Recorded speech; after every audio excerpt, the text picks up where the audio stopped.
अस्सलाम वालेकुम दोस्तों, आज हम बात करेंगे कश्मीर के बारे में। कश्मीर एक ऐसा शहर जो वादियों के बीच एक ऐसी सरजमीन है जहां पहाड़ सिर्फ चट्टाने नहीं बल्कि सदियों की खामोश गवाहियां हैं, जहां दरिया महज पानी नहीं बल्कि बिछड़े हुए रिश्तों के आंसू हैं। इस सरजमीन को दुनिया कश्मीर के नाम से जानती है और शायद यही वाहिद खुदा है जिसे हर कोई जन्नत कहता है, मगर जन्नत होने की कीमत भी सबसे ज्यादा है उसी ने अदा की है। कश्मीर सरसब्ज वादियां, बर्फ से ढके पहाड़, शफाफ झीलें, गढ़ते आबशार और बादलों से बातें करते जंगल।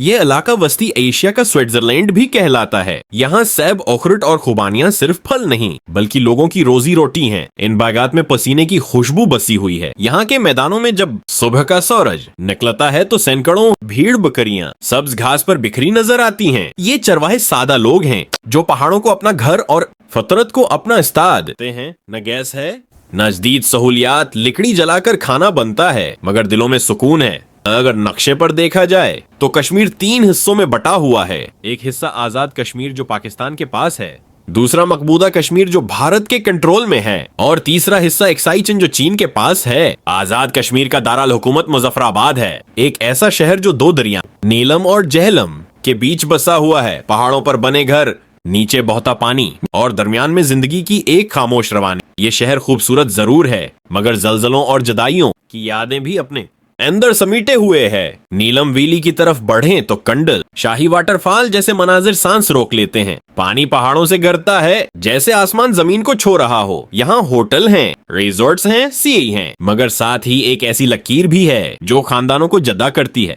यही वो दरिया है जो पाकिस्तान और भारत के बीच बॉर्डर बनता है। एक किनारे पर पाकिस्तानी कश्मीर, दूसरे पर भारतीय कश्मीर। खानदान दरिया के दोनों तरफ खड़े होकर मोबाइल पर वीडियो कॉल करते हैं, हाथ हिलाते हैं, मुस्कुराते हैं, मगर मिल नहीं सकते। ये मंजर खूबसूरत नहीं, ये अलमिया है। सर्दियों में कश्मीर मुकम्मल तौर पर बर्फ की चादर ओढ़ लेता है। झीलें, पहाड़, दरख्त सब सफेद। दर्जा हरारत मनफी में जाता है और सियाहत उरूज पर पहुंच जाती है। होटल महंगे हो जाते हैं मगर लोग फिर भी आते हैं क्योंकि कश्मीर सिर्फ देखा नहीं जाता, महसूस किया जाता है। अब बात करते हैं उन मकामात की जो ख्वाब जैसे लगते हैं मगर हकीकत हैं। आरंगकील एक ऐसा मैदान जहां आसमान जमीन के इतना करीब आ जाता है कि लगता है हाथ बढ़ाओ और बादल पकड़ लो। यहाँ केबल कार है, खेमे हैं, छोटे होटल हैं और एक खामोशी है जो शहर के शोर को दफन कर देती है। सर्दियों में ये इलाका मुकम्मल तौर पर बर्फ में छिप जाता है। लोग स्कीटिंग करते हैं, आग जलाते हैं, चाय पीते हैं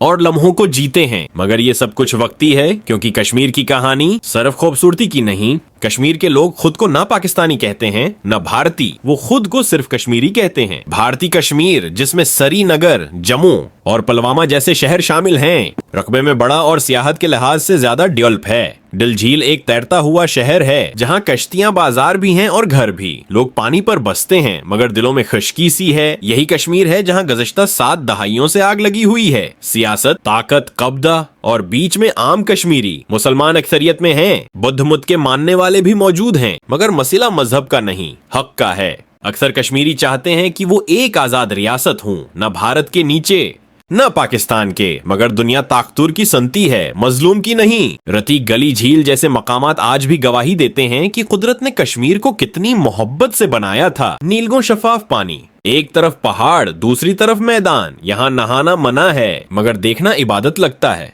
कश्मीर के बाजारों में गर्म कपड़े, खशक मेवा जात, अखरूट, बादाम, पस्ते आम हैं। सर्दी यहाँ दुश्मन नहीं, रोजमर्रा हकीकत है। लोग जानवरों की खाल से बनी जैकेट्स पहनते हैं क्योंकि यहाँ फैशन नहीं, बका जरूरी है। आखिर में सवाल ये नहीं कि कश्मीर कितना खूबसूरत है, सवाल ये है कि कश्मीर कब तक तकसीम रहेगा। ये वादी जन्नत जरूर है मगर एक जख्मी जन्नत, और शायद सबसे खूबसूरत जगहें ही सबसे ज्यादा आजमाई जाती हैं।